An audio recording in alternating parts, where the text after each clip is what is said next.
So you would think I made a video on how to skin a cat properly.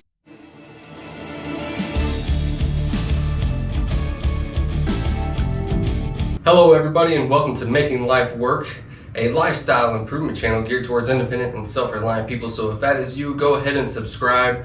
I'm glad that you have joined us. So we actually have just recently done a name change, a brand change, I guess is what you could call it, for this channel. It used to be The Man and the Goat, but now is Making Life Work. And we're going to be doing pretty much the same stuff that we were doing before, so really no big deal. Alright, this video is actually going to be a tile replacement. There was a couple of tiles that were cracked in my laundry room, and the wife would want me to replace them, so that's what I did. And that's what this video is about, is me just getting the old tiles out and putting the new ones in. But real quick, before we get to that, I just want to let everybody know that there will also be an update on a tool that I actually reviewed. It is the Metabo HPT Multi-Tool or Oscillating Tool.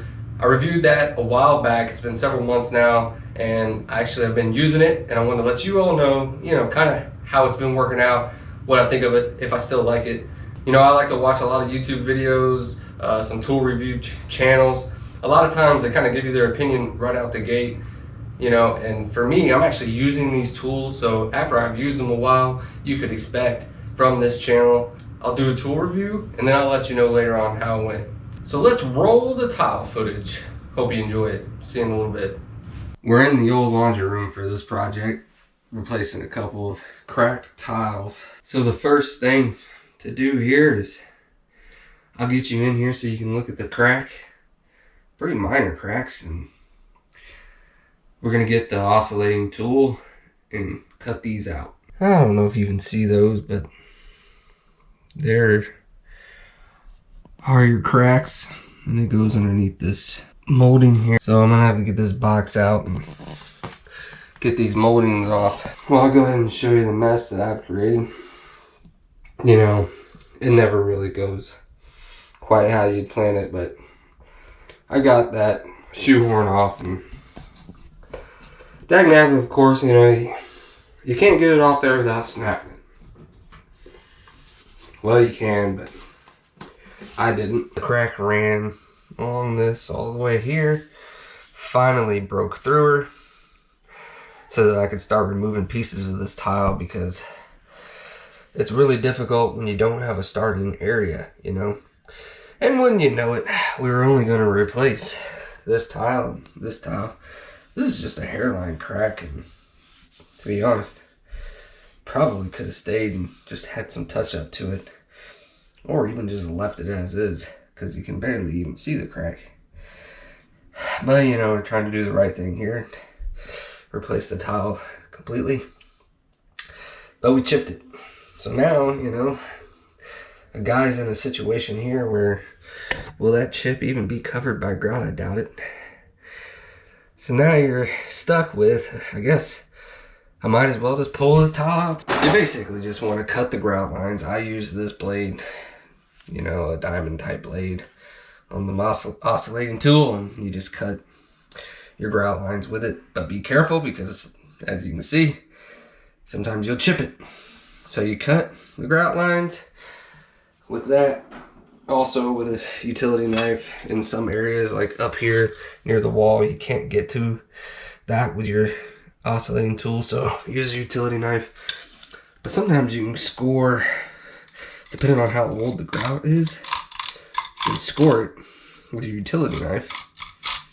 And you want to do it closest to the tile that you're going to replace. You try to chisel whatever crack or area that's messed up so that it'll snap like this one finally did, and then you get underneath it and you should be able to start prying up. See?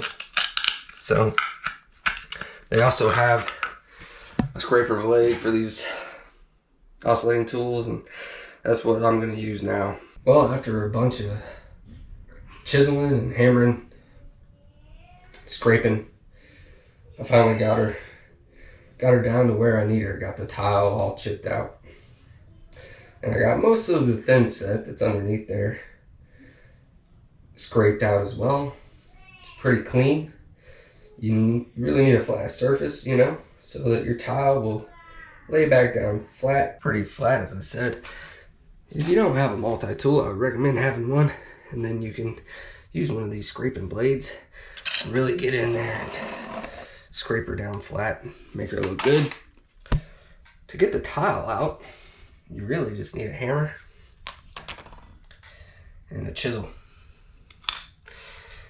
And you really just get underneath it. It's pretty self-explanatory.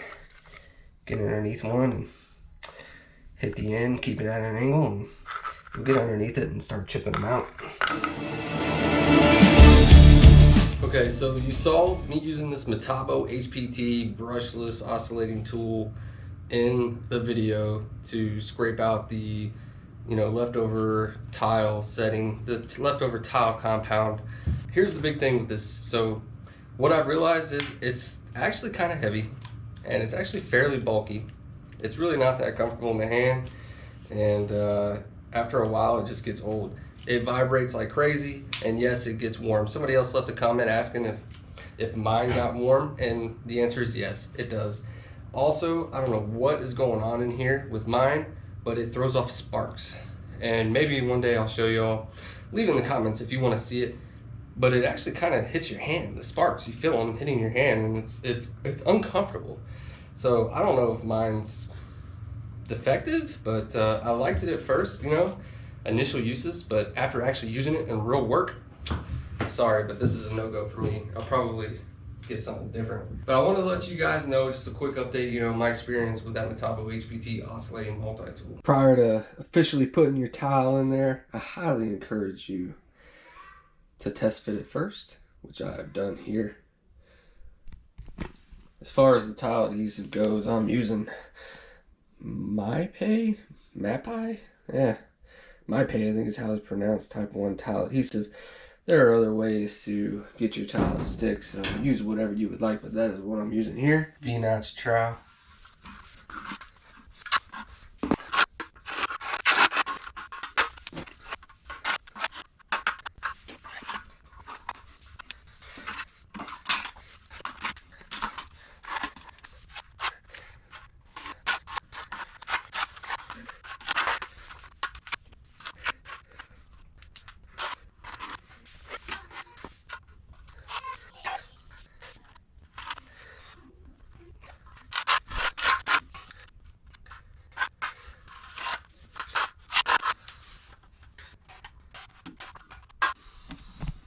Part of this, just getting a good coverage.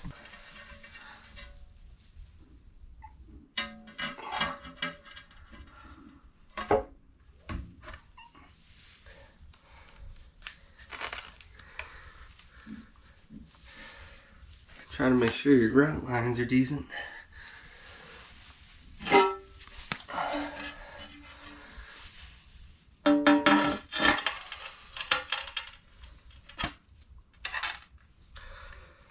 There we go. Yeah, that's going to be just fine. A little bit of pressure down on it, especially the corners. I don't want my corners to stick, right here. Make sure it's nice and embedded in there. Make sure you instruct everyone not to walk on it for 24 hours is what I would say. So when you have quite a bit left over like I do here, it didn't really take a lot to do those 2 tile. A little bit of a tip here is put a little bit of water in there and then some plastic wrap before you put the lid on. And that'll help keep it for just a little bit longer. Metable makes this grout, rapid setting all-in-one grout that's already pre-mixed and ready to go. I was going to use this, but then I realized that I didn't have the right color, so I was able to find the grout that they originally used in this house. But it's the kind you had to mix up yourself, so I went ahead and mixed some of that up, and I'm going to throw it in here. Rubber float.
Alright, so we got it all grouted up in there. I just got to replace that corner round and then maybe do a little touch-up paint. I'm going to touch up a few of these tiles that have been chipped a little. But we'll be good to go. Alright, I hope you enjoyed watching me work on that tile and pulling out the old ones, putting the new ones in. Really not a super difficult job, and you can kind of knock it out probably, you know, in a day or two, letting everything dry and accounting for that. But I do want to say, man, the controversy with the Power Your Shed video that I put out with this channel, if you haven't watched that video, go ahead and go check it out and then read the comments while it's still up, because I'm probably gonna have to take it down. So you would think I made a video on how to skin a cat properly, because people have lost their minds over this video, which is fine. You know, if you hate the video, give it a thumbs down and leave a negative comment. I'm cool with that, because it actually still generates, you know, the algorithm or however all that works. But I just want to say, if you haven't seen the video on how I power this shed, look, I did that job, well, I don't know, it's probably been a year now. And I'm using it right now. The lights are on. It's really hot because it's dead of summer, so I'm gonna open this door quickly here, but the lights are on and I haven't had no issues. I run this saw on the plug. Somebody left a comment saying, well, you know what? I'm gonna make a video addressing all of those comments and addressing all the concerns and everything. You know, I think some people may not understand what this is actually being used for. I don't know. Maybe I guess they assume I'm doing heavy construction. I don't know what the assumptions are, but they're wrong. So if you're not subscribed, go ahead, because that video is going to be coming out. If you haven't watched the video on how I power this shed, check that out too, because I'm going to have to take it down before people start reporting me and I get in trouble. All right, with all that being said, this is Making Life Work. Join our tribe. See you.